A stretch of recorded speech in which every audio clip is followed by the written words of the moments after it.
Si je, oui, ah oui, pardon, je devais donner le top à Étienne qui naturellement a enregistré hein, le début. Donc, du concilium épistolaire à la téléconsultation, pourquoi? Eh bien parce que au départ, la codification de la médecine s'est faite, on va dire, traditionnellement par Hippocrate, 500 ans avant Jésus-Christ, qui lui-même a codifié l'anamnèse, l'interrogatoire et l'inspection dans les premiers livres de médecine. Et jusqu'au 16e, 17e siècle, les choses ont très, très peu évolué. Très, très peu évolué, très lentement.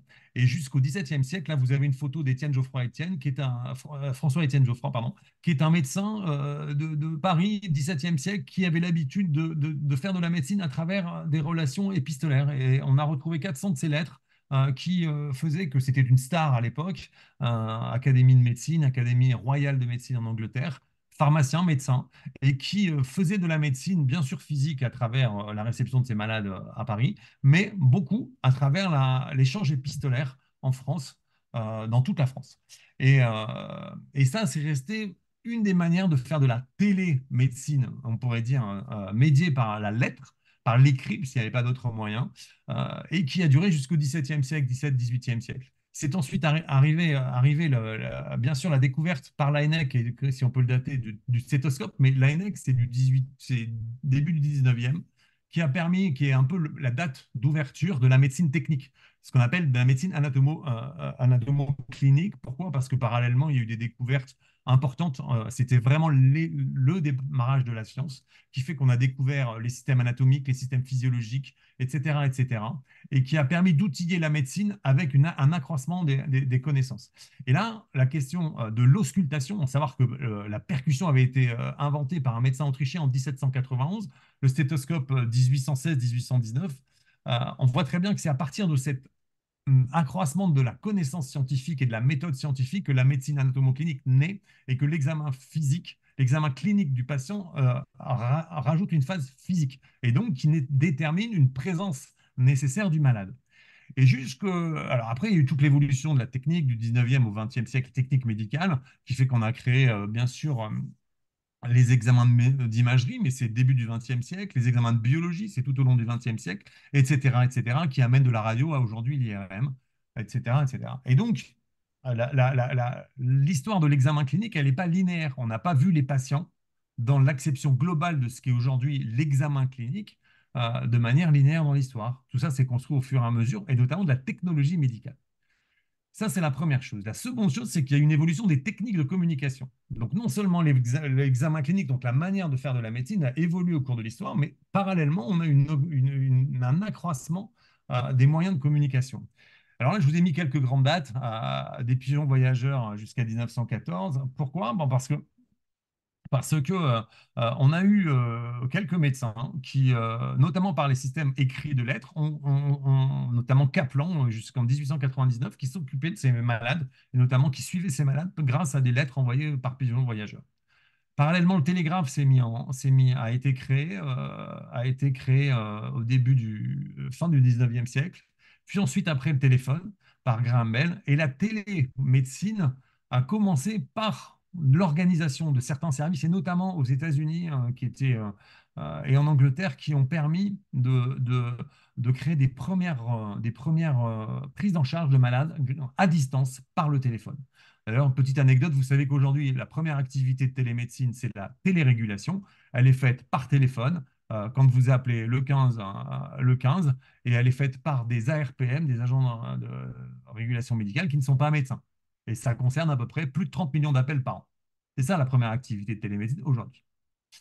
Donc, attends, excuse-moi, Franck, juste d'avant, et je vais être rapide. Et donc, vous savez, toute l'évolution technologique du télégraphe au téléphone. Le téléphone, c'est les régulations d'urgence, je l'ai dit, mais ça existe en Angleterre depuis 1929, aux États-Unis 1968 et en France depuis 1978 avec le 15. Et puis après, il y a eu la radio, la télévision qui a permis, notamment la radio, ben, vous avez les radiodocteurs, ça c'est en 1924 aux États-Unis qui ont commencé à utiliser cette technologie notamment dans la marine, puisque la capacité à pouvoir soigner les gens de loin était liée à deux exercices principaux, c'est la marine et la médecine militaire.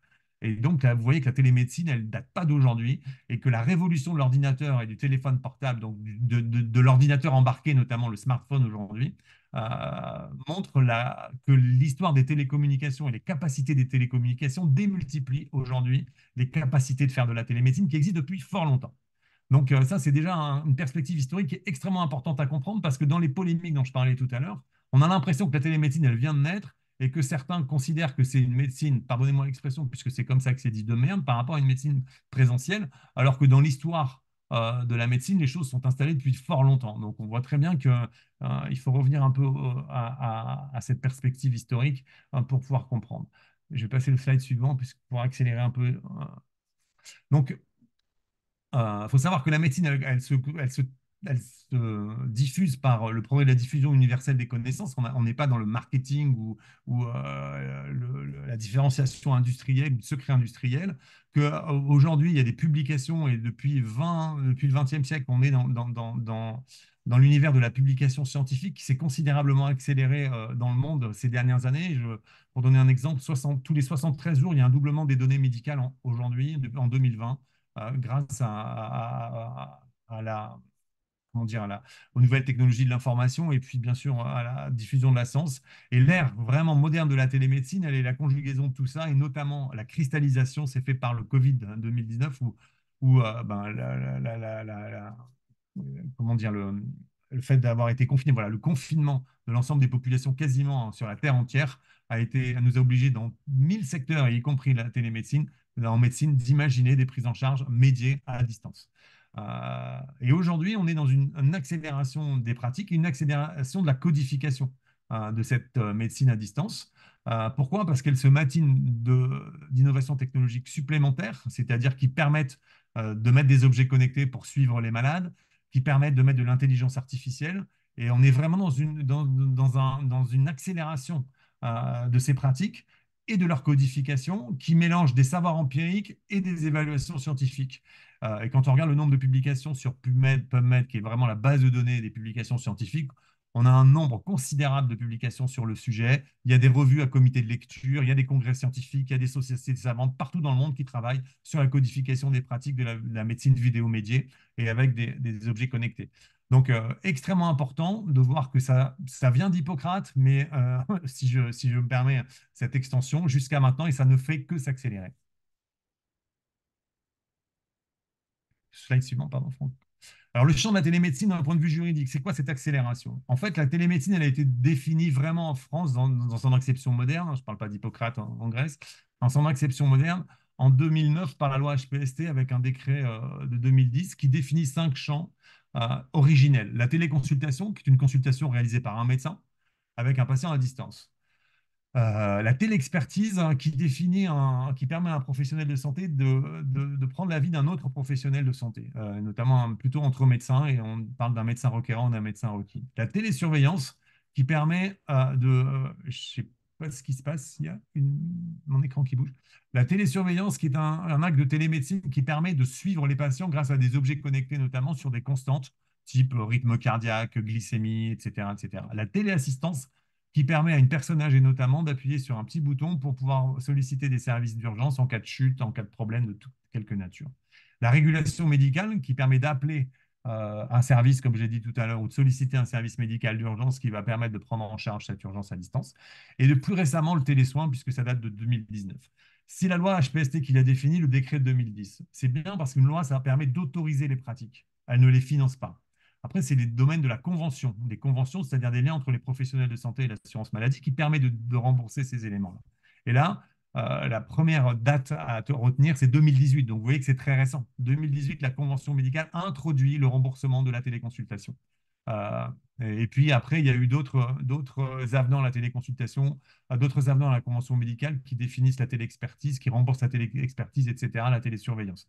Il faut savoir que les conventions sont négociées quasiment en permanence entre l'assurance maladie et les professionnels de santé et qu'on voit à la faveur des évolutions récentes et grâce au Covid que depuis 2019-2020, toutes les conventions, pharmaciens, sages-femmes, infirmières, définissent des actes de télémédecine et notamment de télésoins, puisque les télésoins, c'est des actes de suivi entre des professionnels, des auxiliaires médicaux, c'est-à-dire des paramédicaux et l'assurance maladie. Donc, la loi à retenir, c'est HPST, récente, 2009, le décret d'autorisation 2010, Et puis, tout le champ de remboursement est né depuis 2018 avec une accélération grâce au Covid en 2019, 2020. Et puis, depuis maintenant, chaque convention traite des actes de télémédecine. Et donc, tout ça pour dire que c'est la traduction réglementaire de cette accélération technologique et des pratiques médicales dont j'ai parlé tout à l'heure.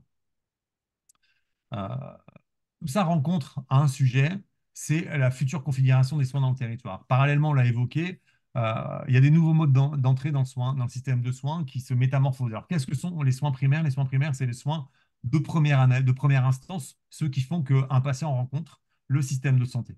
On n'est pas dans les soins spécialisés, on n'est pas dans les soins d'hospitalisation hors urgence. Ce sont le mode d'entrée classique. On va voir son médecin, son pharmacien, etc., etc. Alors, il y a des nouveaux modes d'entrée dans le système de santé, notamment la place du pharmacien est d'autant plus importante, vous avez entendu, sur des actes tels que la vaccination, etc., etc. Il y a des nouvelles organisations qui intègrent la coordination des soins, qui permettent que les professionnels de santé puissent coopérer physiquement ou à distance et donc qui intègre les outils de la télémédecine. Il y a une place accrue des paramédicaux, je vais vite, et il y a des modes de prise en charge hybrides, c'est-à-dire que maintenant, dans toutes ces organisations nouvelles, que sont les maisons de santé pluridisciplinaires, les CPTS, les communautés professionnelles des territoires de santé, etc., etc., qui intègrent ces capacités à pouvoir faire de la médecine physique et de la médecine à distance, ou des soins physiques et des soins à distance. Ça, c'est assez nouveau dans l'histoire des organisations. Ça date, on va dire, il y a une accélération depuis 4, 5 ans. Et puis, il y a un deuxième élément qui est à noter, c'est les soins qui sont hautement spécialisés et distaux. C'est par exemple avec une granularité très différente. On voit très bien que pour de la chirurgie cardiaque et autres, il n'y aura pas de centre de proximité. Pour des centres de diabéto très spécialisés, il n'y aura pas il y aura pas de proximité. Et donc la gradation des soins entre ce qui est la prise en charge immédiate et de première instance de proximité, avec le suivi nécessaire d'une médecine qui ne fait que se spécialiser, alors induit la nécessité de pratiques hybrides. Et ça, c'est extrêmement important de le comprendre et que chaque filière de spécialité, même hybride ces pratiques à travers des centres experts. La cancérologie est particulièrement marquée par ça. Et puis, il y a une évolution, une inconnue, c'est l'évolution de la prise en charge des urgences, puisqu'aujourd'hui, vous savez que le déficit d'accès aux soins dans les territoires amène à enfin, on pourrait dire à une suractivité des urgences, c'est un problème récurrent. Comment ça va être traité? C'est un vrai sujet. C'est un problème d'articulation entre la médecine de ville et les soins de ville et les soins hospitaliers. Il y a des modèles à l'étranger qui fonctionnent bien mieux que le nôtre.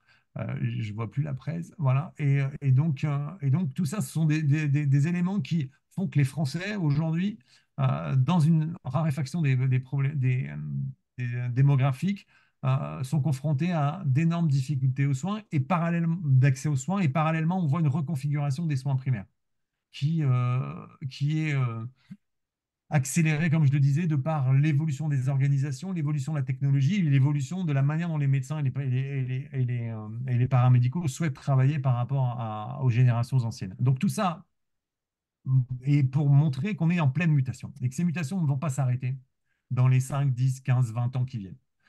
Pour vous donner un exemple, dans les 10 précédentes années, il y a 10 ans, il y avait pas de smartphone, c'était le tout début du smartphone.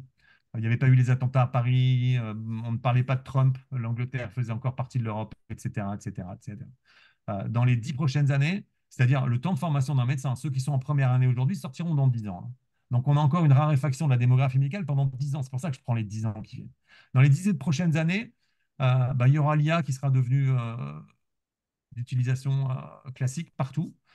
Il est probable que ça va métamorphoser énormément de secteurs, que les organisations auront beaucoup bougé et qu'il y aura un certain nombre d'événements politiques qui auront aussi considérablement bougé.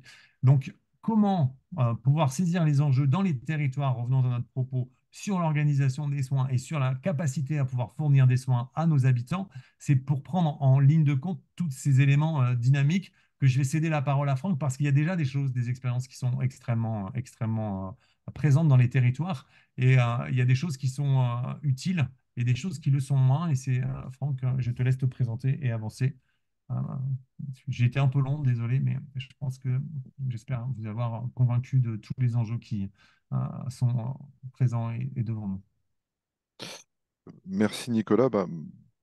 Merci à tous. Merci Madame Garnier pour votre introduction très claire. Bonjour mesdames et bonjour messieurs. Alors, je m'appelle Franck Drouin. Donc, je travaille dans le secteur de la santé, essentiellement dans des missions de consulting, de conseil depuis presque 30 ans maintenant. D'ailleurs, j'ai eu l'occasion de travailler pendant quelques années avec Nicolas, qui était à une époque dans mon équipe. Et j'ai la chance d'avoir travaillé depuis très très longtemps avec la plupart, voire l'ensemble des acteurs impliqués dans les questions de santé.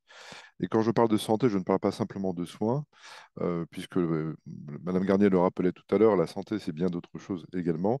Et depuis, j'allais dire, 7 8 ans, j'ai pris conscience que beaucoup de choses et de transformations de l'accès à la santé des citoyens passaient par une approche auprès des collectivités locales. Alors aujourd'hui, si je fais une photo des actions que je conduis, que nous conduisons avec ma petite équipe, dont un ancien DG d'ARS d'ailleurs, Philippe Damy, euh, c'est les questions autour évidemment de la désertification médicale, qui est un terme, j'aime pas tellement le terme de déserts médicaux, alors dans lesquels la télémédecine a une place importante, mais j'allais dire, je ne la considère pas personnellement et dans mon équipe comme étant l'alpha et l'oméga de la réponse aux déserts médicaux. Par exemple, bon, j'anime, j'ai une expérience internationale également depuis des années, et j'étais en charge, il y a peu de temps encore, du pôle zone sous-médicalisée de French Healthcare, qui est une association avec 400 entreprises et établissements qui promeut les vertus du système de santé français de ces entreprises et de ces établissements à l'étranger. Voilà. Et donc, dans les 5 piliers que j'avais définis avec les parties prenantes, il y avait évidemment la question de la e-santé, de la télémédecine, mais il y avait également le renforcement des capacités sur les territoires, alors qui peut passer par des actions de la délégation de tâches, mais le renforcement des capacités, les IPA. Il y a également évidemment la question du aller vers, de la mobilité, hein, qui est un sujet très important. Je dis souvent que quand on a 88 ans, qu'on habite dans le Jura, dans un petit village, même s'il y a un médecin à 3 km, c'est pas facile, hein, c'est pas facile. Et puis, il y avait un pilier autour de la formation de l'ensemble des acteurs de la santé. Et le dernier, c'était la prévention et la promotion de la santé. C'est d'autant plus vrai aujourd'hui que, parce qu'effectivement, il y a un vrai problème d'accès des médecins en particulier, c'est d'autant plus important de travailler en amont sur les vrais déterminants de la santé que sont l'alimentation et l'activité physique, les questions de pollution, la question de l'eau aujourd'hui qui va grandir. Donc voilà, donc je vais intervenir sur la question de la téléconsultation plus précisément en remettant ce sujet dans un cadre plus général et encore une fois en considérant de façon positive, j'interviens pour le compte du gouvernement français dans certains pays, notamment la Tunisie, aujourd'hui sur la réforme du système de santé primaire auprès du ministre, en Roumanie sur les questions hospitalières avec l'ambassade de France. On voit bien que c'est une constante, que parfois certains pays l'ont bien intégré parce qu'ils ont moins de densité, j'allais dire, de compétences ou autres, et ils l'ont intégré assez en amont dans la manière. Ils font de télémédecine by design, en quelque sorte, si vous permettez cet anglicisme. Et donc, voilà, et on vit, me semble-t-il, et Nicolas l'a très bien exprimé, c'est le fruit d'une histoire avec une période aujourd'hui de quelques années encore dans laquelle on va devoir digérer un certain nombre de transformations, dans lequel, que ce soit la télémédecine et la téléconsultation, mais également l'intelligence artificielle, vont prendre progressivement leur place de manière raisonnable. Hein, de manière raisonnable. C'est-à-dire que il y a parfois les ravis de la crèche qui vont considérer que toute technologie nouvelle, c'est la révolution et qui vont avoir une approche un petit peu naïve et voilà, avec beaucoup d'engouement. Il y a ceux qui sont toujours très opposés au changement. Bon, il y en a toujours des proportions assez identiques. Et puis, il y a tous ceux qui, comme moi d'ailleurs, sont assez pragmatiques et regardent ce qui se passe sur les territoires. Alors, pour la petite histoire, je ne suis pas médecin, je suis ingénieur. Mais parmi mes 5 enfants, mon aîné a fait le choix de la médecine générale. Et c'est intéressant, elle a 28 ans, donc elle exerce en MSP puis en cabinet, elle fait des remplats, comme on dit, et elle regarde la télémédecine avec la téléconsultation avec intérêt, mais elle a choisi d'ailleurs la médecine générale parce qu'elle veut du contact patient, de l'humain, rencontrer des gens, leur parler. Voilà, comme elle a beaucoup d'engouement encore, elle rappelle ses patients après les consultations, etc. Donc, je pense que c'est une approche assez pondérée de la téléconsultation comme un outil indispensable, pratique, mais en insistant vraiment sur la place de l'humain et du dialogue singulier. Et ça, je sais que c'est un des grands sujets de prédilection de Nicolas, qui lui-même est en même temps un fin connaisseur des technologies. Alors, ce qu'on va regarder, je vais faire quelques rappels sur la téléconsultation. L'esprit de l'échange avec vous, hein, c'est de vous donner quelques exemples concrets pour essayer de faire une, une typologie un peu de ce qu'on peut rencontrer avec, j'allais dire, à la fois de l'expérience, de l'expertise, mais et de la modestie et un certain nombre d'interrogations. Je dialogue beaucoup avec des élus sur ces questions d'accès à la santé. Et je vois un certain nombre de questionnements et je me mets à leur place des fois, parce que étant expert depuis 28 ans, c'est pas simple. C'est pas simple de s'y retrouver dans ces termes qui sont très développés par l'ARS, etc. hein, Alors, je travaille pour des ARS, pour des URPS, notamment en Guyane, hein, madame. J'ai vu qu'il y avait quelqu'un de Guyane. Je connais très bien la Guyane. J'y suis allé depuis 20 ans très régulièrement sur les questions de santé. Mais bon, pas seulement au territoire ultramarin, évidemment. Et donc, il y a tous ces termes, CPTS, DAC, bon, je ne vous ferai pas l'insulte de vous les rappeler ce qu'ils veulent dire, mais même pour animer parfois des réunions, notamment en Occitanie, entre les CPTS et les DAC, même parfois les gens de l'URPS, de l'ARS ou autres, sont un petit peu perdus. Voilà. Donc, il y a beaucoup de choses qui arrivent en même temps pour les élus en santé. Il y a aussi une pression très forte de la part de sociétés qui vendent des technologies ou qui vendent des services à caractère technologique.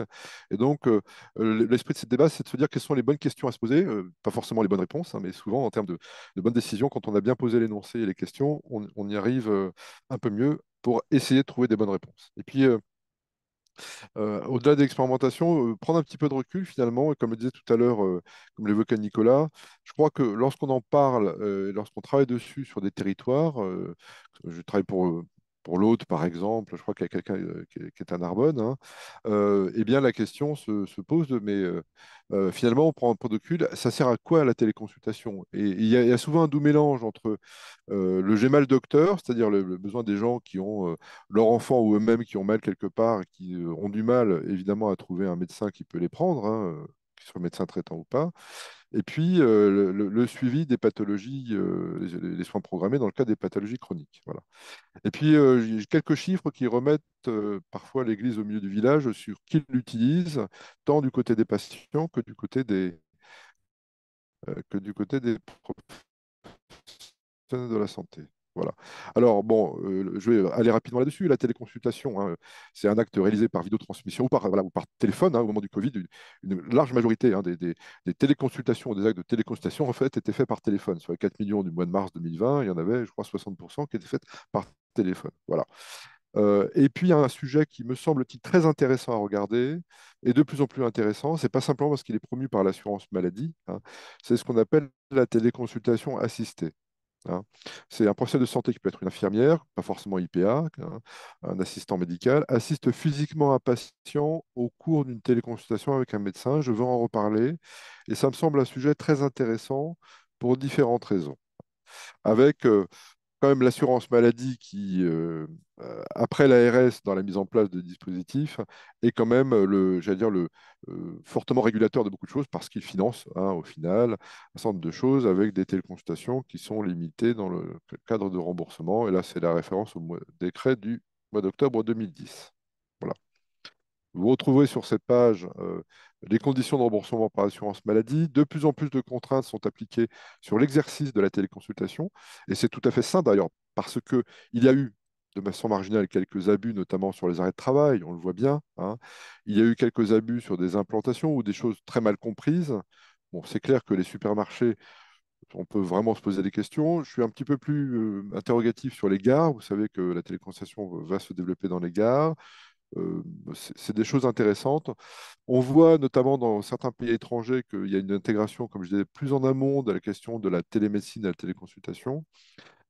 Je pense que là, après, il y a des phénomènes un peu déraisonnables qui se produisent et progressivement, on va arriver à la raison. Et alors, l'assurance maladie des ARS, donc l'État, y contribue beaucoup. Je crois en revanche que la vérité, elle viendra beaucoup plus par le fait que les professionnels de la santé eux-mêmes, quelles que soient les catégories, s'en emparent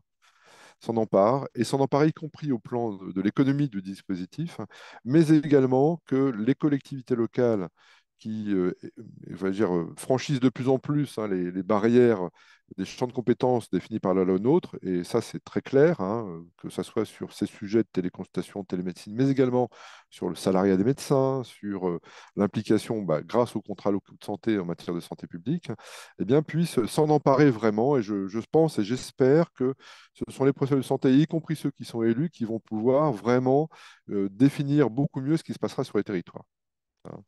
Alors, et puis je vous interrogerai peut-être, hein, pour vous donner la parole, alors que ce soit dans le chat ou peut-être ceux qui peuvent s'exprimer directement de façon vocale. Moi, il me semble que les questions concrètes qui se posent, concrètes qui ne sont pas forcément aisées, hein, dans la réponse, c'est la téléconsultation répond-elle aux défis d'accès aux soins sur mon territoire? C'est une question simple. Est-ce que j'ai un problème et les médecins, il y en a un sur deux qui part à la retraite dans les 3 ans, hein, situation qu'on rencontre très fréquemment. Ceux qui sont là sont aux limites du burn-out parce qu'ils sont hyper sollicités. Ils ont du mal à accepter d'avoir à refuser de prendre quelqu'un en médecin enfin, d'être le médecin traitant de quelqu'un. Voilà. Bon, donc, est-ce que finalement, cette téléconsultation, c'est une réponse à ces problématiques et à quelle hauteur, à quel niveau, hein? Et puis, j'ai vu la semaine dernière quelqu'un qui est venu me parler de télécabine. J'ai vu quelqu'un qui est venu me parler de chariots de télémédecine dans les pharmacies. J'ai vu des gens qui viennent me parler de cabinets hybrides ou téléconsultation assistée. Finalement, qu'est-ce qui est le plus adapté? Et moi, alors, en fonction de mes finances aussi, les finances de la collectivité, sur quoi je peux réellement agir et sur quoi faut-il agir sans rajouter de la confusion à la complexité, hein. On va en reparler notamment. C'est vrai que parfois des gros investissements sur un territoire dans des télécabines cliniques, hein, mises quelque part indépendamment de l'organisation territoriale des soins, peut ne pas être plus productif complètement, hein. Voilà. Donc, que promouvoir au regard des attentes des citoyens et du contexte de l'offre de soins? Alors aujourd'hui, les citoyens, quand on en parle il y a une forte pression, et c'est un sujet sur lequel mon cabinet travaille beaucoup, c'est ce qu'on appelle les mutuelles dites communales. Vous savez, alors, là, je suis d'ailleurs sur la route, je vais à Lyon, parce qu'on accompagne le conseil régional d'Auvergne-Rhône-Alpes sur la mise en place d'une mutuelle régionale. Voilà. Et à chaque fois, ce que nous faisons, nous d'ailleurs, pour qu'on intègre la dimension du financement par la complémentaire santé, avec la question de l'adhésion, l'adhérence au système de soins territorial. Ça a des intérêts tout simplement pour les dépassements d'honoraires et aussi pour favoriser les parcours de soins définis si difficilement sur les territoires. Et puis la question, c'est est-ce qu'il faut que je favorise l'implantation de dispositifs? Il faut que je mette un petit billet sur, tiens, un peu de télémédecine dans la MSP, ou bien de favoriser la locale que je prête pour une téléconsultation assistée, ou est-ce qu'il faut que je laisse faire? Dois-je mettre un petit peu d'argent et à hauteur de combien? Quelles sont les autres sources de financement? Il y en a en réalité pas mal, mais il faut que je m'y retrouve. Avec qui je dois décider? Est-ce que je peux le faire seul? Est-ce que je dois en parler avec l'URPS médecin, avec les autres URPS, avec la RS, délégation départementale, la direction régionale? Euh, et puis, de quelles sources d'informations fiables je peux disposer? De quels repères? Et puis, tout ça bouge beaucoup, hein. Voilà, les décrets sur les opérateurs de téléconsultation, ça bouge énormément.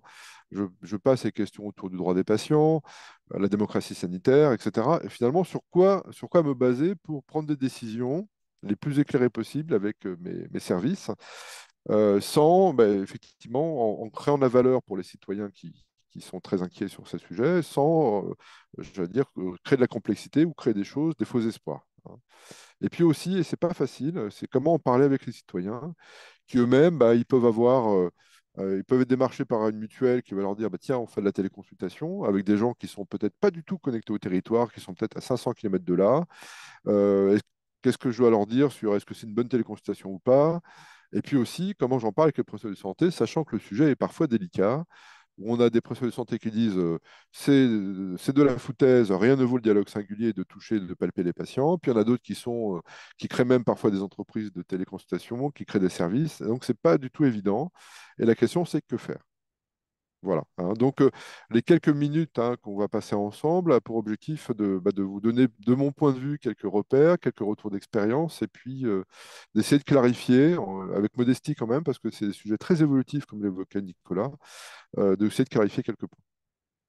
Alors peut-être, si vous permettez, hein, Madame Garnier et Nicolas, peut-être vous poser la question, est-ce que là, est-ce qu'il y a des questions que j'ai oubliées? Alors évidemment, j'en avais parlé avec Nicolas dans le cadre de la préparation, mais est-ce qu'il y a des choses qui sont des interrogations qui sont fausses ou que j'ai oubliées ou d'autres que vous pourriez évoquer?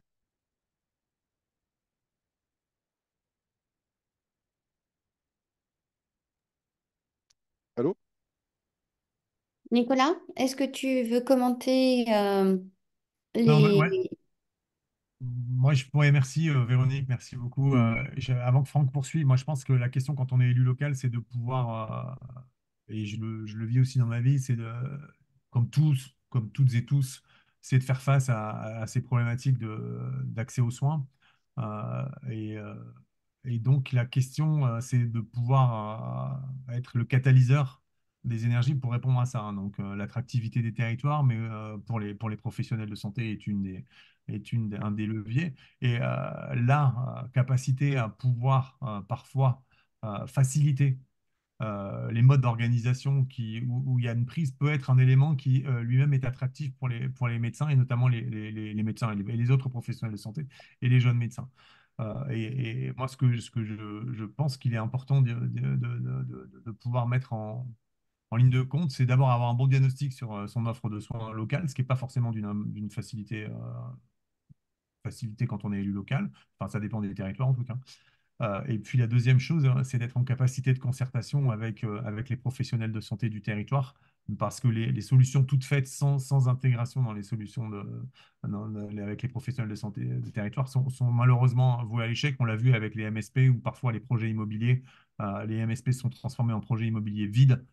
Sans offre de soins. Donc, Mm. mais les éléments de télémédecine peuvent être attractifs. Alors après, de quelle nature? Ça, c'est un autre débat. Franck, je te laisse avancer sur les sujets. Ouais, ouais. Alors, je vais rajouter un commentaire aussi, c'est qu'on parle de soins. Un des grands absents souvent de la discussion, y compris sur la téléconsultation, c'est la question de la santé mentale. Alors que ça soit sur des parcours en psychothérapie, hein, évidemment, mais aussi sur des diagnostics. Et je pense là à des troubles du neurodéveloppement comme les troubles 10 ou TDAH ou l'autisme pour les familles, hein, pour les enfants.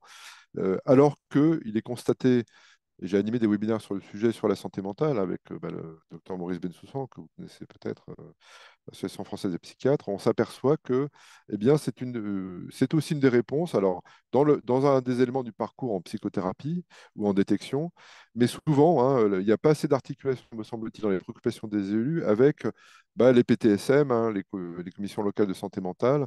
Et ça, c'est important. On n'est pas que dans une approche physiologique sur les maladies chroniques, notamment, etc. Et voilà.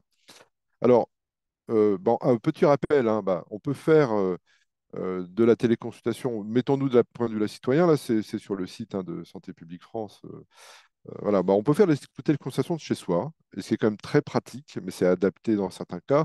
Et c'est vrai que au moment du Covid, ça a été évidemment une réponse assez évidente. On peut le faire avec le téléphone aussi, on n'est pas obligé d'avoir un écran, hein. On a parfois des capteurs quand on est diabétique qui permettent d'envoyer transmettre quelques données physiologiques par l'ordinateur en téléconsultation. Je peux le faire dans un établissement de santé aussi, hein, une MSP, voilà, dans un centre infirmier, hein, dans une maison de santé, dans une pharmacie qui se développe beaucoup. J'allais dire aussi sous la pression, on va dire l'énergie commerciale de quelques opérateurs, hein. Il y a des choses à dire là-dessus, on va en parler. Dans une cabine de télémédecine, et j'ai eu l'occasion d'ailleurs d'évaluer une des premières expérimentations évaluées pour le compte de la Caisse des dépôts, hein, une des premières expérimentations à la matière dans la commune du Favril avec John Billard. Ça a fait l'objet de rapports sénatoriaux, hein. C'est intéressant, hein, j'ai appris des choses lors de cette évaluation externe, hein, sur multi-axe. Voilà, donc on peut le faire voilà, dans différents endroits, mais aussi dans des gares, hein. Vous avez vu les annonces l'année dernière. Et puis, alors, dans les supermarchés, et je crois que c'était une très mauvaise idée qui a été parfois d'ailleurs instrumentalisée, hein, voilà, mais c'était, je pense, une très mauvaise idée. Bon, vous savez comme moi qu'aux États-Unis notamment, c'est un sujet, on peut faire des téléconsultations depuis très longtemps dans la plupart des pharmacies aux États-Unis. C'est un autre contexte, voilà, c'est pas la même mentalité, c'est pas le même mode de financement. Voilà. Mettons de côté la question du supermarché qui est pour moi une anecdote assez négative, mais il est clair qu'aujourd'hui, quand on quand on entend les gens, hein, tout simplement, autour de nous, bon, ben, le réflexe, j'ai un problème de renouvellement d'ordonnance, c'est pas très grave ou j'ai pas de solution. De plus en plus, pour les gens, c'est une réponse. Et je crois, je peux me tromper, hein, j'ai plus les chiffres en tête, mais en tout cas, si on regarde le niveau d'intégration, d'acceptation de ce sujet par les gens, par les citoyens que nous sommes, il est finalement plus élevé que la moyenne des professionnels de santé, tout confondu, hein, voilà. Donc, il y a un décalage, me semble-t-il, entre l'acceptation et l'intégration dans le quotidien bah, du numérique et notamment de cela, entre le monde professionnel, et on peut le comprendre, parce qu'il y a des réserves, hein, sans aller vers les excès supermarchés, des choses un petit peu voilà, paradoxales. Et puis l'acceptation par les citoyens, y compris sur le côté pratique. Je rajouterais pour ceux qui sont dans les métiers de bureau, bah, le télétravail. Voilà. Donc il y a tout un tas de facteurs qui accélèrent cela, avec des enjeux, me semble-t-il, qui sont des enjeux de société sur l'intégration progressive de l'intelligence artificielle dans les langages, vous savez, naturels, hein, aujourd'hui, qui font leur émergence aujourd'hui, y compris dans la télémédecine. Je pense même des consultations en diététique, des choses comme ça arrive, c'est en train d'arriver. Voilà. Mais en tout cas, c'est un sujet, moi, ma recommandation quand j'en parle avec des URPS, par exemple, hein, c'est vraiment de le considérer, de s'en emparer pour ne pas subir. Voilà. Et c'est la même chose au niveau des élus, me semble-t-il, pour ne pas subir les pressions de quelques opérateurs qui vendent du matériel ou des logiciels, ne pas subir la pression des citoyens qui ne trouvent pas de réponse. Et donc, je crois que la formation et la sensibilisation des élus, en cela, est un point très important. Et j'allais rajouter une petite anecdote, c'est en ce qui concerne les agents des collectivités locales, avec la PSC, hein, la protection sociale complémentaire des agents de territoire. Ils vont eux-mêmes demain, et puis alors, soit pour les appels d'offres que vous disiez, moi, je sais qu'on accompagne certains acteurs aujourd'hui, et ben, ça veut dire que la question de l'accès aux soins et de la téléconsultation, elle va arriver aussi pour les agents des collectivités, les agents qui travaillent pour vous, parce qu'ils vont demain avoir bah, des offres de services qui vont leur arriver dans la téléconsultation. Donc, c'est quelque chose qui va comment dire, grandir progressivement dans la préoccupation. D'accord? Alors, euh, alors, déjà, on va regarder quelques exemples et je vais vous donner quelques retours d'expérience ou quelques avis, hein, je me permettrai de le faire sur le sujet. Alors déjà, la téléconsultation dans les pharmacies. Alors vous voyez, il y a différents formats, hein. Alors c'est ce qu'on appelle des chariots parfois. Là, c'est pas des chariots, c'est des bornes de télémédecine. Il y a des noms d'entreprises, il y en a quelques-unes que je ne citerai pas. Et puis parfois des mini-cabines qui sont implantées dans les pharmacies. D'accord? Alors, évidemment, ça intéresse les pharmaciens dans le cadre bah, des nouvelles orientations pharmaceutiques pour permettant de faire jusqu'à 15% hein, de leurs activités, leur chiffre d'affaires sur d'autres choses que de la vente de médicaments, hein. Euh, on y retrouve souvent les mêmes types d'objets connectés avec, hein, qui sont un oxymètre, un stéthoscope, un otoscope connecté, etc. Ça se développe beaucoup. Il faut aussi comprendre que ce sont des sociétés qui ont levé parfois quelques dizaines de millions d'euros, hein, pour les plus grandes, hein, qui sont assez connues, voilà, et qui ont la capacité de s'engager commercialement en présence et puis aller faire du démarchage très fort, qui fait que ça se développe beaucoup, hein. Euh, voilà, c'est remboursé par l'assurance maladie. Le pharmacien touche une soulte, hein, des sous par an. C'est pas énorme, évidemment, mais ça leur permet de compléter leur logique de service. Et la pharmacie est quand même le premier point de proximité sur les territoires, même si il y a plus les 23 500 pharmacies il y a quelques années. Ça, voilà, ils ont parfois des difficultés, notamment quand un médecin disparaît. Eh bien, c'est une pharmacie qui est fragilisée, évidemment, hein. Voilà, ça reste des solutions qui se déploient beaucoup. J'attire l'attention souvent des collectivités sur le fait qu'il faut que ça soit vraiment, au-delà des discours et des affichages, connecté avec la CPTS, évidemment, hein, notamment pour tout ce qui est maladie chronique, parce que pour le Gmal Doctor, on en reparlera, bah, c'est pas forcément, les gens ils peuvent avoir besoin d'un médecin, même s'il n'est pas connecté à CPTS parce qu'ils ont un mal au ventre ou autre, voilà, ou une grippe ou quelque chose. Bon, voilà, c'est pas obligatoirement, faut, même si l'assurance maladie l'État, les CPTS se posent beaucoup dans cette logique-là, et que c'est d'ailleurs très regardé par les financements, par l'assurance maladie des dispositifs de téléconsultation. Bon, il faut savoir, à mon avis, raison garder aussi. Quand on parle avec des gens, des patients, bon, même si le médecin est à 400 km pour un centre de sujet, c'est pas grave s'il n'est pas parfaitement au courant de l'ouverture des urgences ou de services de diabéto ou autres dans les hôpitaux de proximité ou les CHU. Bon. Ça se développe plutôt pas mal. Excuse-moi 2 secondes, je me permets de t'interrompre parce qu'il y a deux choses. Il nous reste 40 minutes, donc on voudrait avoir Ouais, 30 minutes d'échange j'aurais dû le préciser en ouais, introduction. d'accord, d'accord. N'hésitez pas à poser vos questions si elles vous viennent dans le fil de discussion, ça nous permettra d'y répondre. Donc Voilà, tu as raison. il te reste à peu près 8-10 minutes Voilà, j'accélère. Merci, pour merci, se lancer merci, merci. le Ouais. débat. Merci. Merci Nicolas. Merci Nicolas, je t'en prie. Voilà, donc vous verrez les chiffres hein, avec les montants. Vous voyez, c'est pas des sommes énormes, mais ça se développe beaucoup. Ça se développe beaucoup. Voilà, il y a un exemple dans voilà, de vidéo que vous aurez. Les télécabines, et la première qui a été installée, je l'évoquais tout à l'heure, c'était au Favril en Eure-et-Loire. Euh, un élu, il s'appelle John Billard, que je connais bien maintenant, qui dit, écoutez, moi, j'ai une pression des citoyens, j'ai pas énormément de citoyens, voilà, mais il n'y a plus de médecins. Tous les discours technocratiques, tout ça, c'est bien joli, mais il faut que je lance quelque chose et j'essaye. Je teste, mais en ayant conscience de lancer une évaluation concomitante, financée par la Caisse des dépôts notamment, à laquelle que j'ai réalisé, et on fait pas, plus pas des évaluations externes.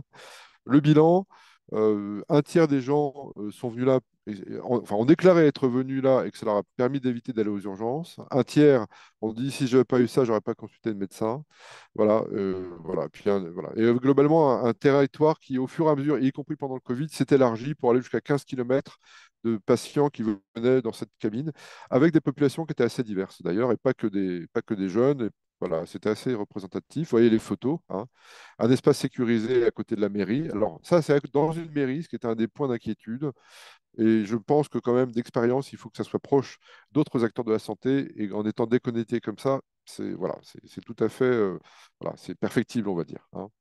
Et d'ailleurs, ça avait été financé avec un des opérateurs H4D, John Billard du Favril, va recomposer, va réorienter cela, avec la difficulté à l'époque que la CPTS, prisée par une pharmacienne d'ailleurs, n'était pas absolument favorable à connecter la logique de la CPTS avec ses télécabines. C'est un vrai sujet. On voit le président du conseil départemental de l'Ain qui l'essayait, j'étais là, et qui d'ailleurs a acheté des télécabines dans l'Ain aujourd'hui. Je n'ai pas de retour d'expérience concret. La téléconsultation assistée, c'est quelque chose par contre de très intéressant, me semble-t-il, parce que la personne qui est à côté, vous voyez, du chariot de télémédecine qui est là, et je travaille là-dessus en ce moment avec la de Carcassonne, hein, voilà, ils ont fait le choix d'un opérateur qui fait de l'hybridation d'ailleurs, c'est très intéressant, parce que quand la personne discute avec le médecin, bah, d'abord, il y a 20-30% des gens qui ne savent pas utiliser ça en réalité. Ça, j'en ai parlé avec les gens de Maison France Service. La digitalisation, la modernisation de l'État, ça écarte 20-30% des gens. Donc, c'est la capacité d'avoir quelqu'un, quel que soit l'âge, hein, il n'y a pas que des personnes seniors, qui vient vous aider, d'abord, pour vous faire cette téléconsultation, mais aussi qui va vous expliquer après, qui va reformuler les choses. Et ça, je pense que c'est vraiment beaucoup de valeur. Et je travaille aujourd'hui sur un complément de cela, c'est la téléconsultation assistée qui agit également en mobilité pour aller vers les populations, et notamment les populations fragiles dans les quartiers prioritaires de la ville, par exemple. Voilà. Un petit tableau qui permet quand même de dire, et ça c'est important parce que c'est du concret, la capacité à rester à domicile pour les gens, oui ou non. Y a-t-il des capteurs, oui ou non? Et y a-t-il une assistance médicalisée, oui ou non? Et je crois que cette dernière dimension, notamment pour les populations fragiles et les moins enfin, vulnérables, pas simplement au plan économique et des compétences, hein, ça peut être l'ensemble. Voilà, on a vraiment, il faut savoir distinguer aussi en fonction, et ça, le contrat local de santé peut permettre de mieux le lire. Pour qui je pourrais envisager de favoriser ou de mettre en place de la téléconsultation ou de la télémédecine et en fonction aussi d'autres critères qu'on va évoquer un peu plus tard. Et donc, c'est un petit peu schématique, mais ce genre de tableau permet, me semble-t-il, pour les élus que vous êtes, une lecture complémentaire de tout ce qu'on peut lire, qui est un peu touffu parfois, hein. À qui ça sert aujourd'hui? La question, c'est est-ce que c'est des urbains ou des ruraux? Finalement, est-ce que les téléconsultations, ça va servir à des gens qui sont dans les zones reculées? Bah, que nenni. Est-ce qu'on est sur les seniors ou des jeunes qui l'utilisent? Bah, on va voir, hein. Et puis, qui sont les médecins qui pratiquent? Alors, je vais aller très vite, hein. Eh ben, en réalité, aujourd'hui, 7 téléconsultations sur 10 sont réalisées au profit de résidents des grands pôles urbains. Vous voyez? Hein. Alors, il y a de tout, mais c'est en général 7 sur 10 sont dans les pôles urbains. Ce qui renvoie à la question de l'accès aux soins sur les territoires isolés, dans la ruralité, etc. Donc, vous voyez, il faut resituer cela à voilà.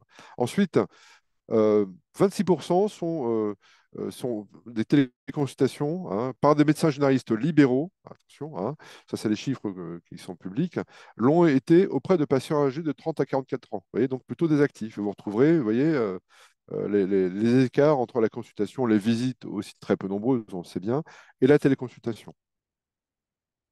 Donc ça veut dire qu'en analyse de population, y compris sur les actifs, sur un bassin d'emploi, sur un territoire, c'est intéressant de considérer ce facteur-là.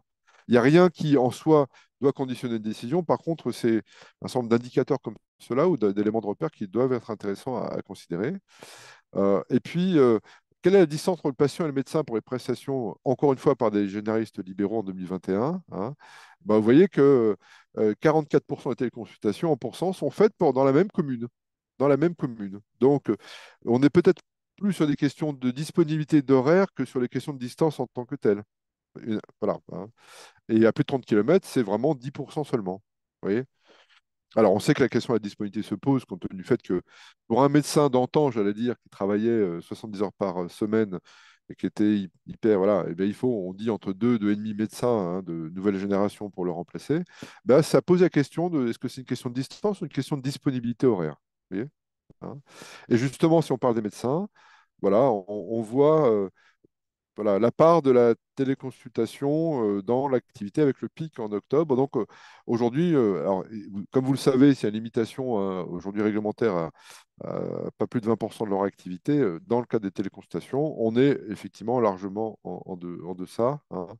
Voilà, avec voilà, 3 millions et demi de téléconsultations réalisées en 2020 par des médecins généralistes. Je n'ai pas trouvé de chiffres plus récents. Dernier point, et je crois que je suis dans le timing, Nicolas, hein, j'espère. Euh, voilà, donc encore une fois, c'est un petit peu schématique, mais il s'agit là de donner des grilles de lecture et on en reparlera après. Vraiment, il faut structurer la réflexion, me semble-t-il, et l'approche pour la décision et l'orientation entre vraiment les soins programmés dans le cas de maladies chroniques. Et là, effectivement, il faut vraiment être très connecté au CPTS, au DAC, enfin voilà, les services d'accès aux soins. Enfin, il faut baigner dans l'organisation territoriale des soins. Il ne faut pas y échapper. Ça ne marche pas sinon d'implanter quelles que soient les formules de téléconsultation avec les différents cabines, avec bornes, avec ou sans assistance. Et puis par contre, il faut le regarder avec un peu plus d'ouverture et j'ai un petit peu moins de contraintes, me semble-t-il, sur le Gmal docteur, les besoins ponctuels dans lesquels beaucoup de ces solutions, dans la limite que j'évoquais préalablement, sont, me semble-t-il, assez satisfaisantes. Et j'ai quand même quelques retours d'expérience sur le fait que le domicile, il ne faut pas l'oublier, hein, faut vraiment pas l'oublier. Et ça, il y a des acteurs qui sont plutôt bien positionnés là-dessus.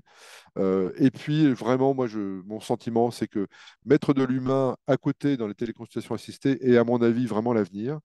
Parce qu'il y a ce que j'évoquais tout à l'heure sur euh, le fait de commenter, d'expliquer, d'aider tout simplement, de rassurer la personne si elle a des inquiétudes, hein. Face à un écran, c'est pas simple chez soi, donc il y a une dimension psychologique.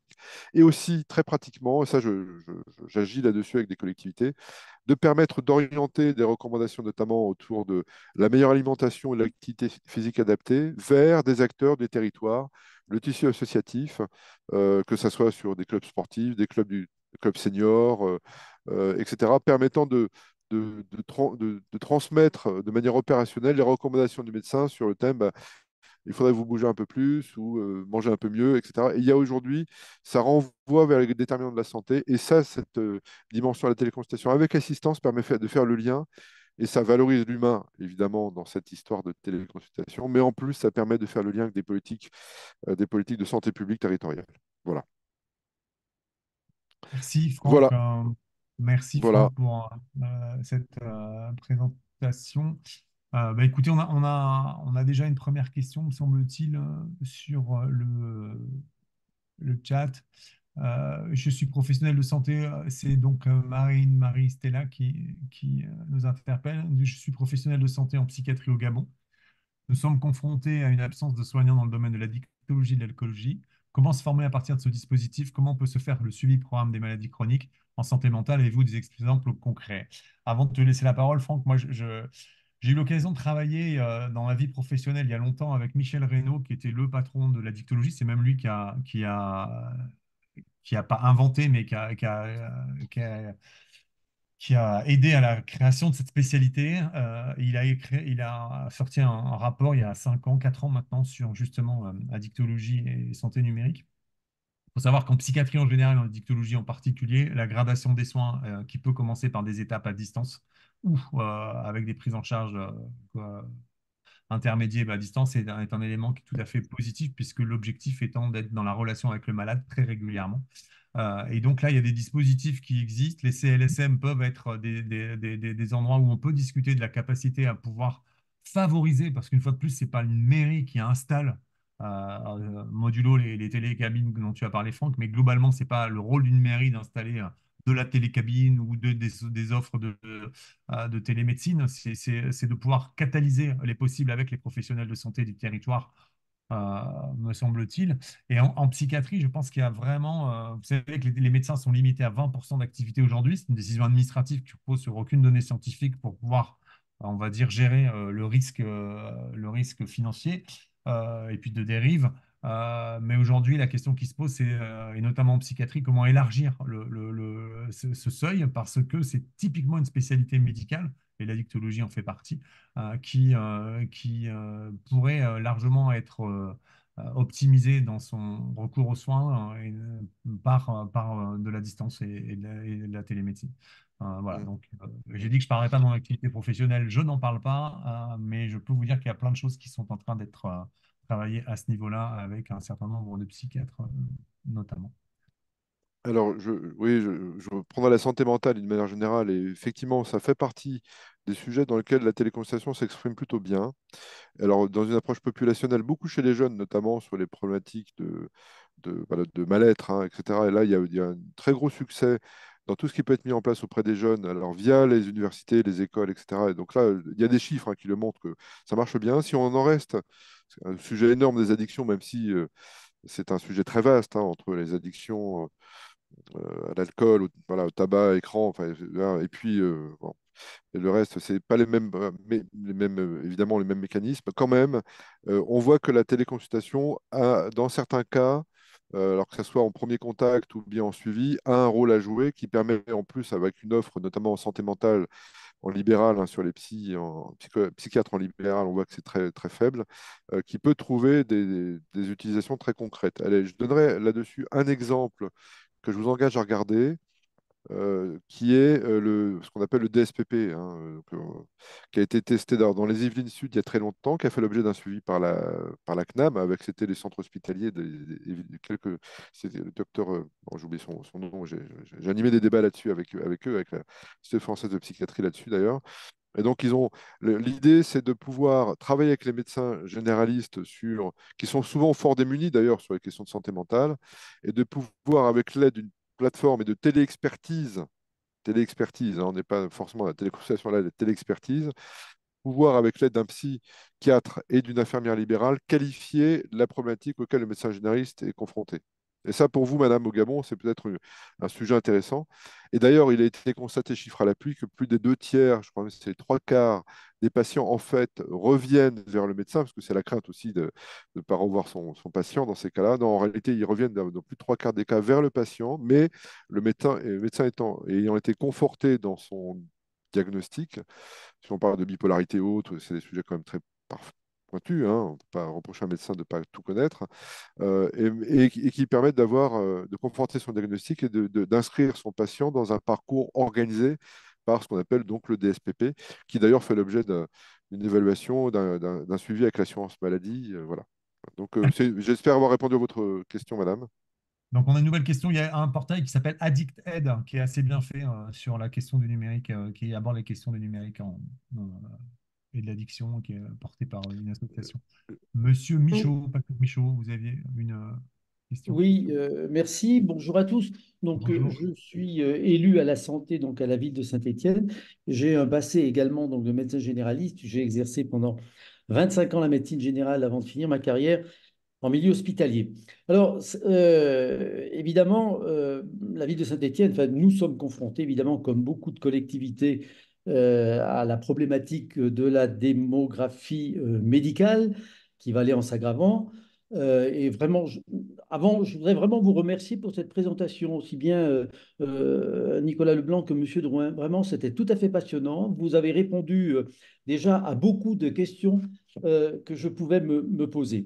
Voilà. Alors, lorsque je suis arrivé en tant qu'élu et que j'ai vu les problématiques de démographie en santé, je me suis évidemment posé la question de la télémédecine. Alors, j'ai exercé, je vous l'ai dit, de 1980 à 96, une période, j'allais dire, où c'était vraiment la médecine traditionnelle, hein. On se levait la nuit, on faisait des visites à domicile, etc. Donc, médecine qui, évidemment, n'existe plus trop maintenant.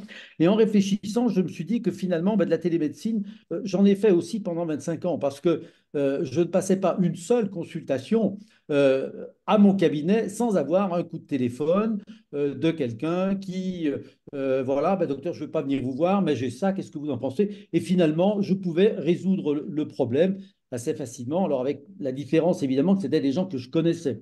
Voilà, donc ça, c'est la grande différence. En tout cas, voilà, on s'est posé la question. Alors, nous, à la ville de Saint-Étienne, effectivement, on a imaginé mettre une télécabine dans une de nos mairies annexes, dans des quartiers, effectivement, où on appelait. Mais je vous avoue que j'étais vraiment pas forcément satisfait. On a des petites communes autour de Saint-Étienne qui l'ont fait, mais voilà, de la télémédecine, de la téléconsultation sans assistance, vraiment pour moi, c'est quelque chose qui est absolument impossible. Voilà. Donc là, aujourd'hui, on se tourne effectivement vers la possibilité de mettre en place de la téléconsultation avec assistance et en particulier à domicile. Parce que, effectivement, et vous l'avez dit, le problème, eh bien, c'est la personne âgée de 80 ans qui est à domicile, qui veut tout simplement renouveler son ordonnance de traitement, enfin de pathologie chronique, et qui ne peut pas se déplacer et qui ne trouve plus de médecin. Et là, je trouve qu'effectivement, on était venu me présenter des mallettes de télémédecine. Je trouvais ça plutôt intéressant, voilà, avec une infirmière qui peut tout simplement aller à domicile. Et puis, avec un médecin ou non, enfin, voilà. Donc, nous, on essaie de s'orienter dans ce domaine-là. Après, et de travailler en collaboration. Alors, on a une CPTS, soit avec la CPTS ou avec un gros centre de santé donc, qui est en centre-ville. Voilà. Alors, ce que je voulais vous demander, dans le cadre de ces téléconsultations assistées, on a vu l'exemple de Carcassonne. Alors, je ne sais pas si c'est la ville de Carcassonne qui a mis en place donc, ces téléconsultations assistées, et je voulais savoir qui faisait donc cette assistance, c'est-à-dire est-ce que c'est une infirmière, IPA ou non, et de qui dépendait, qui salarie tout simplement cette infirmière. Est-ce que c'est la ville de Carcassonne qui prend en charge et qui s'est lancée dans le salariat donc d'infirmière qui fait de la télémédecine. Et puis l'autre question, on avait envisagé également, alors pour les télécabines, peut-être, et là vous allez me dire si vous avez cette expérience-là, et vous l'avez probablement, de mettre des télécabines sur les campus de notre université. Parce que finalement, je me disais que ben, les étudiants qui sont aguerris, j'allais dire, aux techniques informatiques, souvent on a des étudiants donc, qui n'habitent pas Saint-Étienne, qui n'ont pas de médecin traitant, qui ont effectivement ben, le GMAL docteur et que ça pouvait effectivement donc rendre service. Donc, est-ce que vous avez des expériences de téléconsultation, de télécabine donc, sur des campus universitaires? Voilà. En tout cas, merci beaucoup parce que j'ai trouvé votre présentation très éclairante. Bon, Merci beaucoup. merci. Moi, je vais commencer à répondre, Franck, avant de te laisser la parole. Merci beaucoup, Patrick, pour votre, votre retour. C'est passionnant. Moi, ce que je crois, premier élément de réponse, ce que je crois, c'est que les questions de médecine embarquée et de soins embarqués, ça va irriguer tout type de prise en charge, malade chronique, malade aigu, à n'importe quelle étape. Aujourd'hui, on en est au début.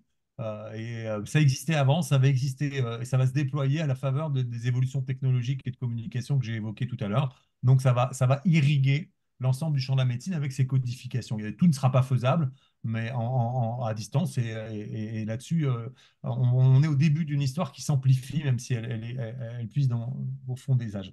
La deuxième chose sur les étudiants, et je laisserai Franck après sur l'expérience de Carcassonne, moi je pense que les étudiants, ils sont très digital natives. Et donc digital native, c'est-à-dire qu'ils utilisent leur smartphone. Pour moi, la télécabine, elle a peu d'avenir en dehors de la télécabine assistée. Ce que disait Franck tout à l'heure est important, c'est la capacité à pouvoir avoir éventuellement un professionnel de santé euh, et des outils, des devices, comme on dit, qui permettent de prendre de la mesure éventuellement dans des bonnes conditions, parce qu'une tension artérielle, on doit la prendre dans des bonnes conditions, hein, une température, un examen otoscopique, etc., etc. Et ça, c'est sans doute plus la mallette pour aller vers là où il y a des gens qui ont des difficultés à venir ou à s'utiliser leur téléphone portable ou leur ordinateur, parce que en dehors pour les soins courants, on va dire que ce qui se passe sur ordinateur et téléphone portable, c'est déjà des usages très développés, qu'il n'y a pas besoin de télécabine pour ça. Et je pense que la mallette, dans 20 ans, il y aura, à mon avis, il y aura plus de télécabine, il y aura des lieux de soins avec des mallettes embarquées, avec des devices qui permettront de faire un peu plus encore que les. Et pourquoi c'est important qu'il y ait quelqu'un et un professionnel de santé? C'est pour pouvoir médier, pour pouvoir guider dans l'utilisation des devices, mais aussi pour pouvoir nettoyer, parce qu'il y a des questions toutes bêtes d'hygiène. Quand on Mm, est sur des devices, mm, moi, dans une télécabine non sécurisée par des professionnels de santé, notamment qui connaissent l'hygiène, j'aurais un peu de mal personnellement à mettre un otoscope utilisé 3 minutes avant ou 4 minutes avant par quelqu'un. C'est des éléments qui sont importants et le gain diagnostique par rapport à l'utilisation des devices, des objets connectés, mérite d'être posé. Les études de l'Académie de médecine, il y a eu un excellent colloque il y a un an qui montrait qu'aujourd'hui, l'interrogatoire et l'inspection, c'est 80 à 85% d'après les derniers travaux. Les premiers, c'est Harrison qui l'a fait grand patron de la médecine interne américain. Et les derniers, c'est une thèse à Grenoble qui date de 2019. C'est 90 à 85% des diagnostics. Donc, on voit que la capacité, le supplément diagnostic lié à des devices mérite d'être proposé. Donc tout ça, ça va se codifier, ça va se mesurer, s'évaluer. Et je pense que la question des cabines mérite d'être reposée. Moi, personnellement, j'y vois peu ou pas d'avenir durable par rapport à ce que je viens de dire. Après, sur l'expérience Carcassonne, je te laisserai Franck, mais ça, c'est ma conviction profonde. Ah, bon, l'avenir le dira, hein, je ne sais pas. On en Mm. a 10 ans, on est au début d'une histoire, comme je dis.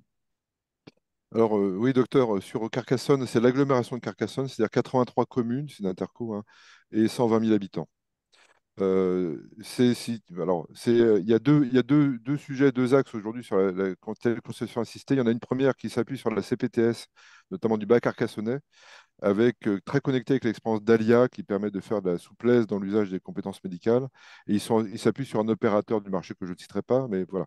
Puis il y en a une deuxième qui est une téléconsultation avec du nomadisme assisté avec des points, plus exactement, pardon, des points de rendez-vous réguliers sur l'ensemble des 83 communes progressivement, avec quelqu'un qui va orienter vers c'est une de mes recommandations, c'est une idée que j'ai eue d'ailleurs, avec le tissu local associatif et voilà, tout ce que j'évoquais tout à l'heure. D'accord? Mais je peux vous mettre en relation si vous intéresse, hein, et c'est évidemment très connecté au contrat local de santé, c'est un incontournable. Je pourrais vous mettre en relation. Voilà. Il s'agit des personnels voilà, de CPTS. Moi, la question du salariat est un sujet très compliqué, hein.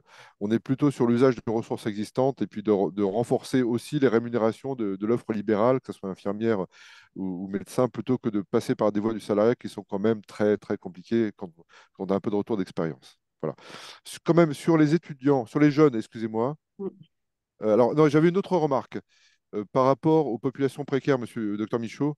Dans une autre ville, aujourd'hui, on est en train de regarder comment, pour les populations vulnérables des QPV, faire du aller vers en bénéficiant également des financements des contrats de ville. Vous savez, hein, qui sont portés par l'ANCT, l'Agence nationale de la cohésion des territoires. Il y a des choses très intéressantes à faire qui permettent de financer des projets concrets pendant plusieurs années, permettant de faire du aller vers, et notamment sur les populations vulnérables qui sont atteintes par des problèmes d'obésité, donc de diabète, donc de cancer. Il y a des choses très concrètes à faire et c'est plutôt en fin d'année qu'il faut se mobiliser pour que les dossiers soient instruits au mois de février ou mars au niveau de l'ANCT. Ça, c'est un truc très concret que je vous indique, qui permet de mettre de la santé, y compris du nomadisme avec de la téléconsultation, et ça, c'est un truc très intéressant. Dernier point, et j'arrêterai là-dessus.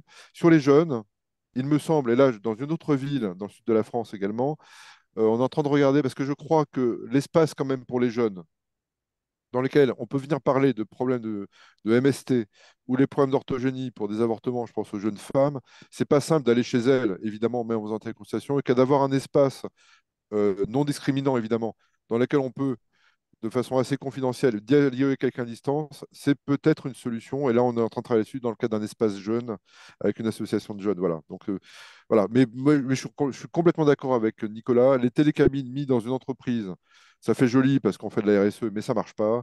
Et je ne crois pas beaucoup à la télécabine sur un campus universitaire. Par contre, connecter, d'avoir un Mm. espace sécurisé, un peu fermé, avec la distanciation permettant de mieux s'exprimer, je crois que pour des jeunes, sur les questions que j'évoquais, est intéressant.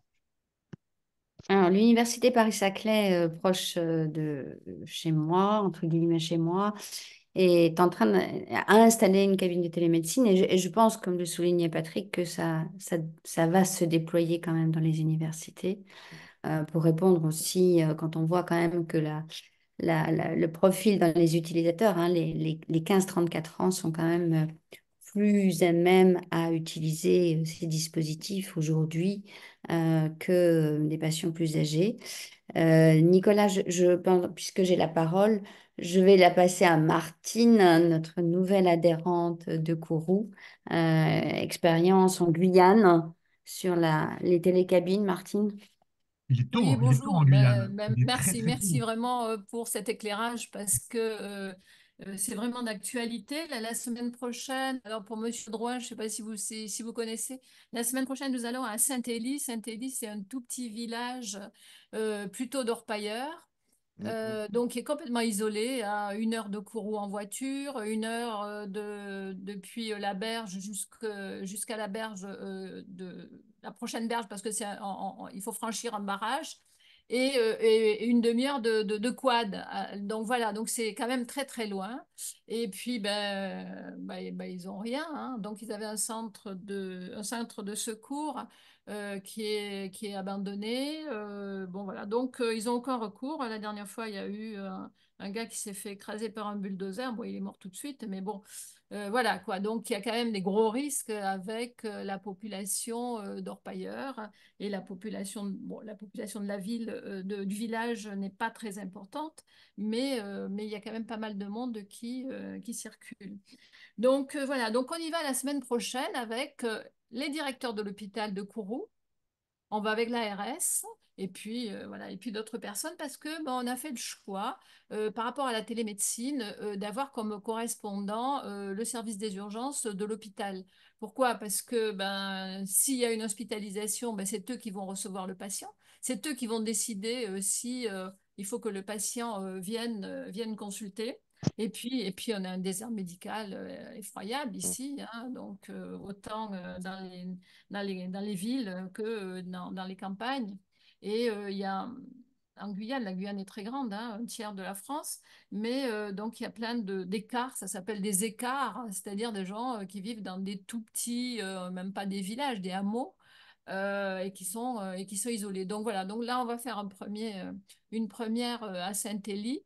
Après, on va voir avec l'ARS si on va développer.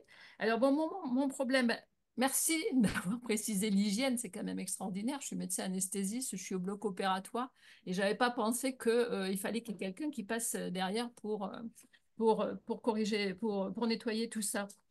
Voilà. Mais bon, alors nous, qu'est-ce qu'on a? On a une population de Brésiliens, on a une population de Saramacca, enfin voilà, donc il y a barrière de la langue. Des gens qui ne sont pas obligatoirement adaptés à tout ce qui est informatique, voilà quoi. Donc c'est vrai que cette téléconsultation assistée, ça, voilà, ça m'interpelle et je pense qu'on va essayer de faire ça, sauf que la ressource de l'assisté, elle sera un peu difficile. Donc on va voir, là, on va en discuter. On va voir si on peut former des gens qui sont sur place, 4 ou 5 personnes, de façon à ce que quand il y en a qui partent, il y en a d'autres qui puissent faire.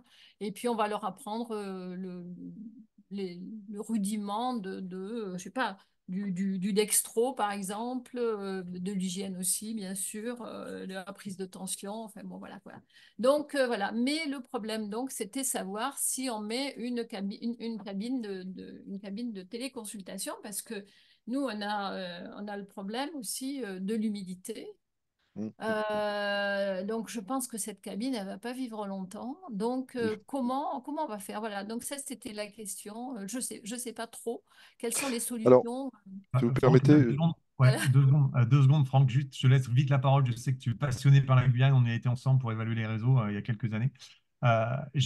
Juste d'un point de vue technologique, pour répondre à la question de la télécabine par rapport à ce que je disais tout à l'heure, c'est qu'il y a plein de boîtes de matériel médical et notamment de dispositifs médicaux qui développent aujourd'hui des instruments qui permettent de la mesure embarqués sur des petits blocs qui font à peine 15-20 cm de volume, enfin 15-20 cm de volume et qui sont beaucoup plus faciles à manipuler. Et il est probable que l'évolution technologique dont je parlais tout à l'heure est en train d'aller énormément s'accélérer sur les devices, sur les dispositifs médicaux, et que l'intérêt, c'est justement de faire en sorte que ça puisse être assisté par des nouveaux métiers. Je pense que ce qui était de l'ordre du médical va se transférer un peu vers d'autres métiers. Ben, les assistants médicaux sont une des expressions de ça, avec peut-être des critiques ou pas, mais l'utilisation des devices par des paramédicaux ou des gens formés pour faire en sorte qu'il y ait, d'après de la téléconsultation, qui puisse se faire à travers un téléphone portable ou un simple ordinateur, plus ce device-là, c'est vraiment sans doute un des éléments d'avenir qui va mais arriver dans les 2-3 prochaines années. Hein. Ce n'est pas dans 10 ou 15 ans que ça va arriver, ça. C'est dans les 2-3 prochaines années. Et quand on voit l'ossature d'une télécabine avec les problèmes qu'on a évoqués, on voit très bien que la capacité à pouvoir faire de la téléconsulte embarquée versus ordinateur, smartphone et device va l'emporter, en tout cas, à des atouts considérables. Euh, Franck, je te laisse, excuse-moi, je voulais juste dire ça avant que ça me sorte de l'esprit. Mais je La, trouve que la c'est Guyane important. qui, la Guyane qui, depuis plus de 20 ans, avait fait des valises de télémédecine à 3 sauts financées par le CNES, hein, vous le savez, madame. Hein. Oui, oui. Euh, il y a de la rétinographe mobile de l'autre côté à Saint-Georges de l'EAPOC, hein, qui marchait bien, avec un infirmier qui est pilote de ça, enfin, qui voulait se développer. J'allais dire une petite vigilance en Guyane, c'est la question du réseau Internet. C'est-à-dire, quand vous êtes à Saint-Élie ou à Grand Santi, Papaïstan ou autre, il y a pas Internet forcément. Même, il peut y avoir des téléphones satellites, mais il y a ce point de vigilance aussi. Et la question de la formation, sur laquelle je ne réévoquerai pas. Bon, on ne va pas rentrer trop sur la Guyane, que je connais voilà, très très bien. Mais en tout cas, c'est la question de l'usage. Et effectivement, ce que je retiens bien, c'est que, y compris cette assistance, elle est fondamentalement importante. Il y a des médiations qui sont organisées par des réseaux spécialisés, notamment à Saint-Laurent-du-Maroni, avec des Saramacca, des Boni. Il y a des solutions. Il faut quand même faire attention voilà, que les gens aient un niveau de compétence suffisant. Voilà, je referme la parenthèse. Bon, on se reparlera si vous voulez. Je connais vraiment très très bien la Guyane, donc avec grand plaisir. D'accord, merci. J'aimerais bien avoir vos coordonnées téléphoniques et mail si vous voulez bien, monsieur Martine, on te les Norman. donnera. Étienne va te les envoyer. D'accord, merci. Martine, Étienne va te les Oui, envoyer. oui, je vais m'en occuper. Il y a un autre commentaire dans le chat, Nicolas. Est-ce que tu le lis de cette infirmière qui est Qui en est région infirmière qui travaille. montagneuse? Voilà, bonjour. Pour ma part, je suis infirmière et travaille comme salarié saisonnière d'une commune qui vient d'installer une bande de téléconsultation. Mise en place de la bande sur une station de ski qui n'a plus de médecin lors de la saison, à moins de 15 km. Augmentation accrue de l'hiver et besoin évident de consultation de médecine générale, surtout pas de traumato. Les patients apprécient notre présence pour les accompagner lors de la consultation. Pourrais-je avoir le PowerPoint de ce webinaire? On a répondu. Pour le partager avec la mairie, les pharmaciens, les médecins plus proches géographiquement, tous acteurs de cette mise en place. Je pense que c'est enfin, tout ce qui est lié à l'éloignement des soins, mais ce que tu disais, Franck, qui était important aussi, c'est l'éloignement distance par la distance. L'objectif de la télémédecine, c'est de réduire la distance, mais aussi la capacité à pouvoir donner accès aux soins sur des plages horaires élargies et avec une facilité énorme. Moi, ce que je retiens, c'est qu'aujourd'hui, et dans les usages du numérique en général, regardez comment vous consommez de la musique, comment vous achetez maintenant. Euh, le numérique a cet énorme intérêt de pouvoir faire les choses en asynchrone, comme on dit. C'est-à-dire que vous pouvez prendre un rendez-vous à 23 heures le soir dans 3 mois et puis le médecin sans vous déplacer. Et ce qui est extrêmement facilitant, la question du transport et de l'accès dans des temps différés est extrêmement importante. Ça permet d'optimiser les temps des patients et les temps des professionnels de santé. Et ça, c'est quelque chose qui sera un avantage permanent et qui fera que ces usages l'emportent et l'emporteront davantage. Parce que aller chez le médecin, aller dans une salle d'attente, Et on le voit pour les problèmes de promiscuité, voire de confidentialité. C'est difficile pour les gens qui ont du mal à se déplacer. Obèses, troubles des articulations, troubles mentaux. C'est difficile pour ceux qui ne veulent pas être dans la promiscuité. À Paris et dans les grandes villes, c'est un peu différent, mais dans les campagnes, vous allez dans la salle d'attente, vous rencontrez plein de gens que vous connaissez. Et parfois, c'est difficile pour des problèmes de maladies honteuses, entre guillemets, ou vécues comme honteuses, de se rendre visible de plein de monde dans la séquence qui amène jusqu'à une salle d'attente. Et donc, c'est pour tous ces avantages-là que l'usage va l'emporter avec ses limites du physique qui seront toujours présentes pour pouvoir notamment faire un examen physique nécessaire dans un certain nombre de cas, certain nombre de cas. Donc, que ce soit la montagne, que ce soit la Guyane, je pense que ça montre dans des cas extrêmes, mais qui ne sont pas si extrêmes que ça, y compris en ville, hein. Vous voulez à Paris aller voir votre médecin traitant à la faveur d'un déménagement, ben c'est pour pouvoir bénéficier du parcours de soins, c'est parfois des heures de transport, des heures d'attente dans la salle d'attente, des minutes ou des demi-heures d'attente dans la salle d'attente, et une compatibilité avec la vie sociale qui est pas forcément simple, notamment pour des gens qui sont dans l'emploi un peu précaire, entre guillemets.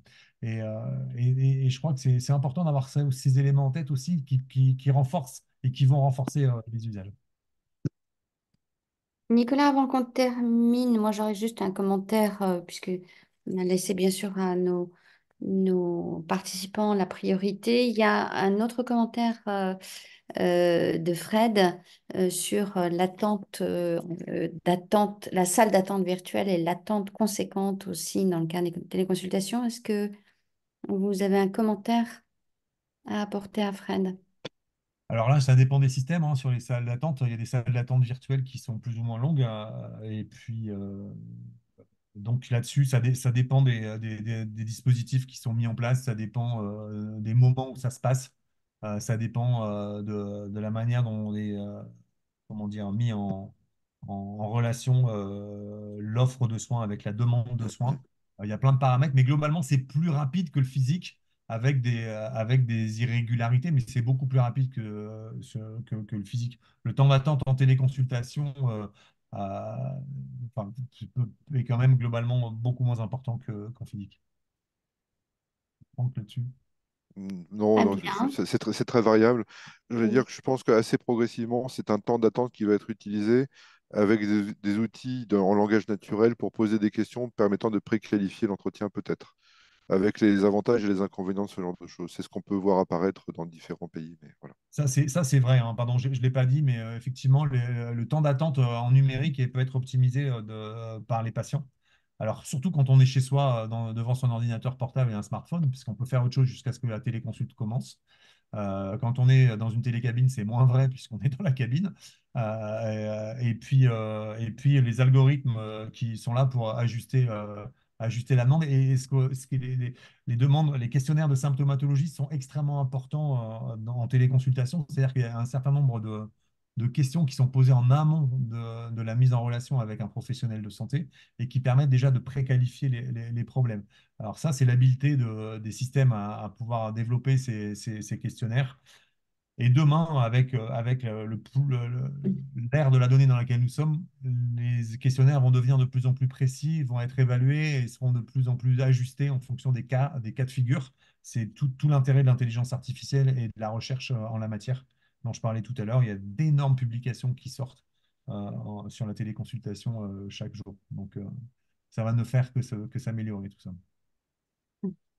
Sylvie, tu veux commenter en direct ce que tu as mis dans le chat?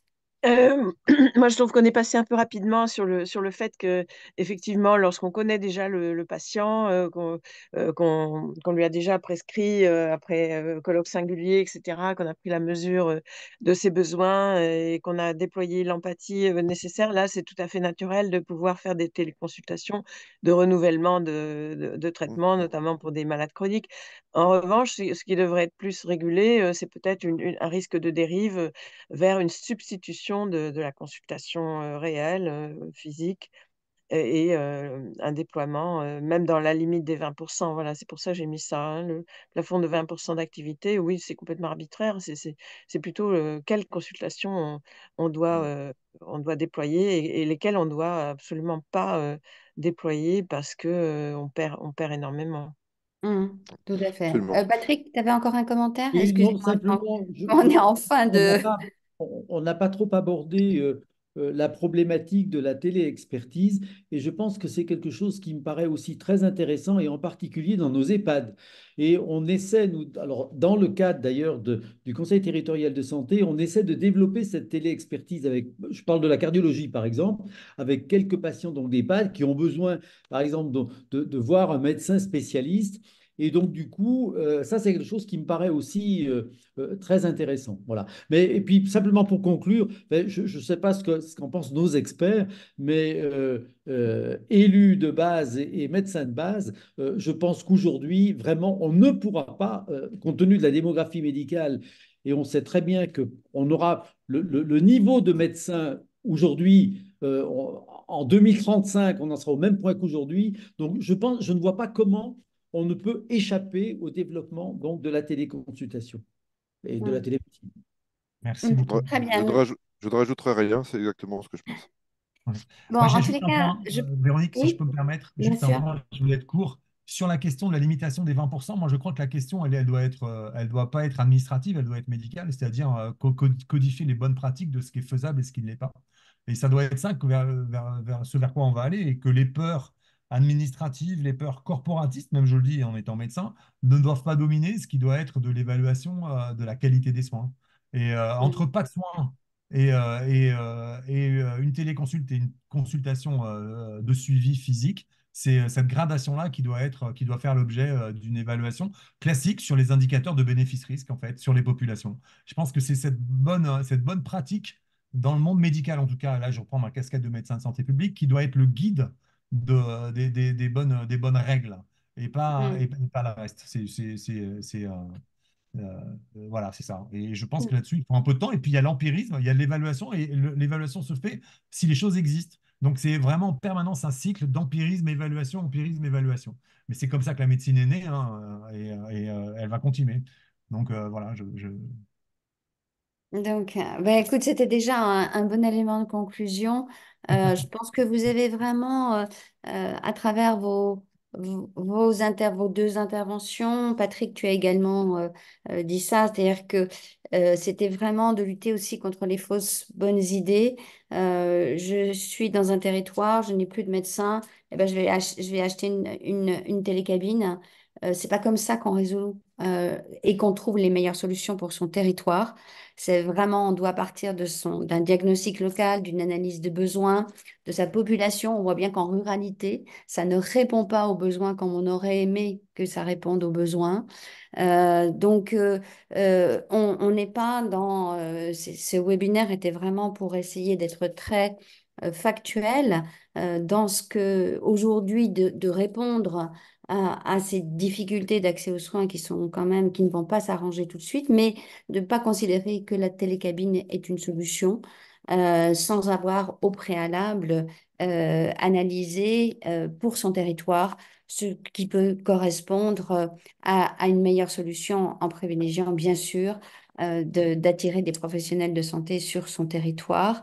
Donc merci vraiment pour avoir contribué à clarifier les choses et surtout pas penser qu'il faut partir bille en tête sans avoir pris le temps de la réflexion, de trouver des nouveaux endroits en tous les cas. Alors, si vous nous autorisez, messieurs, on va joindre également les dernières recommandations de l'HAS sur l'implantation des télécabines et qui recommande bien évidemment d'avoir un personnel qui permet d'aider les patients dans la télécabine. C'est comme ça aussi qu'on améliorera la qualité de la prise en charge dans le cadre de l'utilisation des télécabines. Vous donnez trois actualités ESPT. La première, donc notre prochain webinaire 24 avril. La deuxième, vous allez recevoir pour les adhérents ESPT une incitation à proposer un poster on est, on va organiser donc avec le cabinet NIL des états généraux de la santé en région, dans la région Bourgogne-Franche-Comté. Donc, ça sera à Besançon le 5 juillet. Donc, pas facile forcément d'y venir. Ça sera sur le sujet une seule santé dans les territoires, mais pas que. Comment concrètement cette approche une seule santé, elle a une traduction dans les collectivités locales et collectivités et groupements de communes. Mais en tous les cas, on va vous inciter à préparer des posters qui sont pris en charge par le cabinet NIL, donc c'est gratuit pour ceux, mais ça serait intéressant que vous puissiez proposer de mettre sur ces posters des actions dans votre territoire, indépendamment de One Health. Bien sûr, si c'est autour de la santé environnement, si vous avez deux sujets, mais pas que. Donc, Patrick, je pensais à toi avec les villes Inca, les villes Inca, pareil pour toi, Sylvie, mais c'est à vous de choisir. Mais surtout, n'hésitez pas, il faudra renvoyer tout ça pour le 31 mai, donc vous n'avez pas besoin d'être là, vos posters seront affichés, et pour nous, c'est important, en tous les cas, dans le cadre de l'association, de montrer combien nos villes sont actives dans tous les domaines pour que la santé se décline dans les politiques publiques de leur territoire.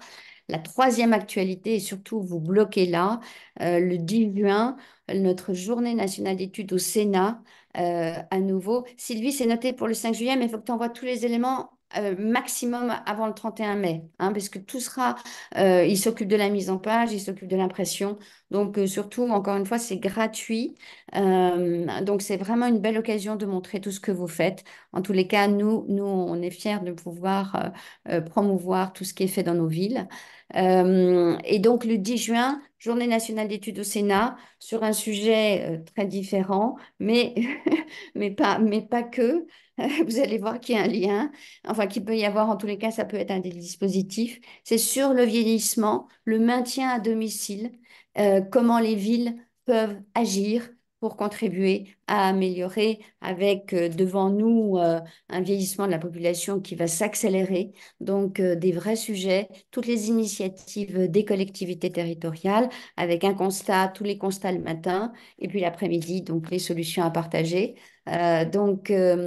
Merci encore à tous les participants. Encore une fois, merci beaucoup Nicolas et Franck pour avoir présenté ce sujet de manière extrêmement transparente. Merci beaucoup. Et puis, on se retrouve très vite. Patrick, demain au téléphone. Merci D'accord. à tous en tous les cas. Merci à tous et à C'est un tous. plaisir. Au revoir. Au revoir. Au revoir.